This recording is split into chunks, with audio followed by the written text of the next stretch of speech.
ઈરાનથી ભારત આવી પોતાની પરંપરા જાળવનાર પારસી સમાજ આજે પણ પ્રકૃતિ પ્રેમનો સંદેશ આપી રહ્યો છે। નવસારીમાં શરૂ થયો છે પવિત્ર બમન માસ, જ્યાં વરુણ દેવને રીઝવવા અનોખી પરંપરા આજે પણ જીવંત છે। ઈરાનથી ભારત આવીને દૂધમાં સાકરની જેમ ભળી ગયેલો પારસી સમાજ આજે પણ પોતાની સદીઓ જૂની પરંપરાઓ અને પ્રકૃતિ પ્રેમ માટે ઓળખાય છે। હિન્દુ ધર્મમાં જેમ શ્રાવણ માસનું વિશેષ મહત્વ છે, તેવી જ રીતે પારસી સમાજમાં આજથી પવિત્ર બમન માસનો પ્રારંભ થયો છે।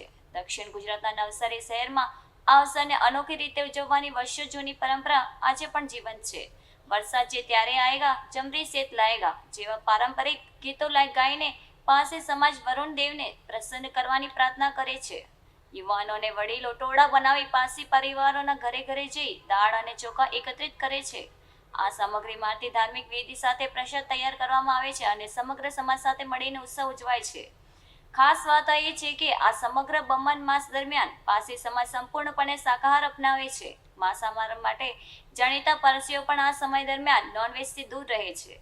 જીવ દયા અને પ્રકૃતિ પ્રત્યેના આદરનું આ અનોખું ઉદાહરણ માત્ર નવસારીમાં જ જોવા મળે છે। ભારતીય સંસ્કૃતિની વિવિધતામાં એકતાનું આ સુંદર પ્રતિબિંબ છે।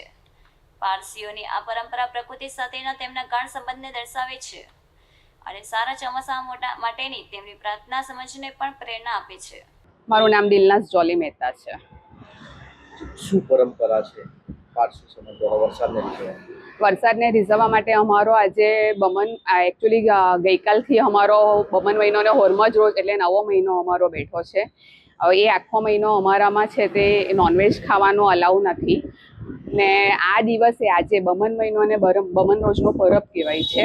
એ દિવસે અમે બધા અમારા પારસી યુવાનો, નવસારી સમાજના પારસી યુવાનો ઘરે ઘરે જઈને દાળ, ચોખા, તેલ એ બધું ઉઘરાવે છે અને એ લોકો અમારી વાડીમાં સમૂહ ભોજન પછી જેન્ટ્સો કરે છે ત્યાં આગળ ને આ વરસાદને રીઝવવા માટેની અમારી આ એક અનોખી પ્રથા છે, જે વર્ષોથી અમારા આખા ઇન્ડિયામાં નવસારી શહેરમાં જ આ ચાલતું આવેલું છે।